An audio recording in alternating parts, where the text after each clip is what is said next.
Presidenti i Shteteve të Bashkuara Donald Trump deklaroi se Marina Amerikane do të nisë bllokimin e çdo anijeje që përpiqet të hyjë ose të dalë nga ngushtica e Hormuzit pas dështimit të bisedimeve të paqes me Iranin në Islamabad gjatë fundjavës. Në një postim në rrjetet sociale të dielën, Trump theksoi se ka urdhëruar gjithashtu Marinën Amerikane të ndalojë dhe të kontrollojë çdo anije në ujërat ndërkombëtare që ka paguar tarif ndaj Iranit. Asnjë anije që paguan një tarif të paligjshme nuk do të ketë kalim të sigurt në det të hapur, deklaroi ai. Presidenti shtoi se në këtë operacion do të përfshihen edhe vende të tjera, pa dhënë detaje të mëtejshme mbi partnerët ndërkombëtar. Në postimin e publikuar në platformën Truth Social, Trump akuzoi Iranin për zhvatje, duke pretenduar se Teherani po bllokon ngushticën e Hormuzit, përmes së cilës zakonisht kalon rreth 20% e naftës botërore, duke vendosur mina detare. Sipas deklaratave të fundit, Marina Amerikane ka nisur tashmë operacionet për gjetjen dhe neutralizimin e minave të vendosura në ngushticë. Ndërkohë ushtria amerikane njoftoi se do të vendosë një blokadë ndaj çdo anije që hyn ose del nga portet dhe zonat bregdetare të Iranit, por shtoi se do të lejojë anijet e tjera të kalojnë nëpër ngushticën e Hormuzit, disa orë pasi presidenti Donald Trump kishte deklaruar se SBA-t do ta bllokonin plotësisht këto rrugë detare me rëndësi jetike. Komanda qendrore e SBA-s bëri të ditur në një deklaratë se bllokada ndaj porteve iraniane do të nisë të hënën në orën 10 sipas kohës lindore. Ajo theksoi se forcat amerikane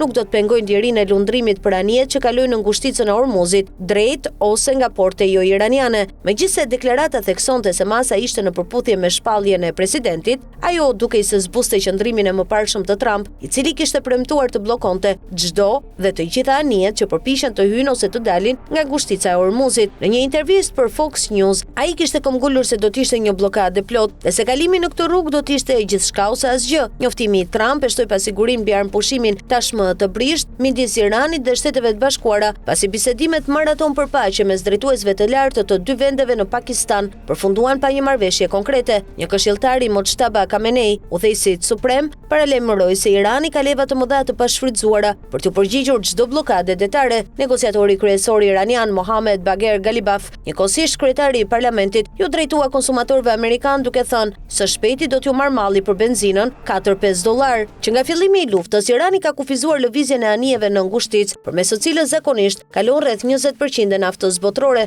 duke lejuar kryesisht vetëm anijet e veta dhe disa të tjera. Si rezultat, çmimet globale të naftës janë rritur me më shumë se 50% gjatë konfliktit. Shtetet e Bashkuara kanë kërkuar që Irani ta rihap këtë rrugë dhe kanë kushtëzuar armëpushimin me këtë veprim. Zëvendës presidenti J.D. Vance, i cili drejtoi ekipin negociator amerikan, deklaroi të dielën herët se bisedimet në Islamabad, takimi më i lartë i drejt për drejt midis dy vendeve që nga revolucioni islamik i vitit 79, përfunduan pasi Irani zgjodhi të mos pranojë kushtet tona. Nga ana tjetër, Ghalibaf deklaroi në rrjetet sociale se SBA-t nuk arritën të fitojnë besimin e delegacionit iranian. Analistët vlerësojnë se çështjet që ndajnë dy vendet janë tepër komplekse dhe përfshin fatin e rreth 900 pound uraniumi të pasuruar, të ardhurat iraniane të ngrira jashtë vendit dhe kontrollin e ngushticës së Hormuzit. As Trump dhe as Ghalibaf nuk përjashtuan mundësinë e negociatave të tjera. Trump deklaroi se presioni i tij e ka detyruar Iranin të ulet në tryezën e bisedimeve dhe shtoi se beson se SBA-ja do të arrijë gjithçka që kërkon. Çmimet e naftës u rritën të dielën pas dështimit të bisedimeve. Nafta Brent, standardi global, u rrit me më shumë se 7%, duke arritur rreth $102 për fuqi. Trump minimizoi ndikimin ekonomik të luftës, por pranoi se çmimet mund të mbeten të njëjta ose pak më të larta deri në zgjedhjet e nëntorit. Investitorët dhe analistët janë të përqendruar tek ndërprerjet e vazhdueshme të transportit në ngushticën e Hormuzit, një rrugë e ngushtë midis Iranit dhe Omanit, ku kalon rreth 1/5 e furnizimit global me naftë dhe sasi të konsiderueshme gazi natyror. Kontrata e indeksit SP500 ran me rreth 1%. Tregjet në Azi shënuan në rënje, me indeksin Nikkei në Japoni dhe Kospi në Korenë e Jugut që humbën më shumë se 1%.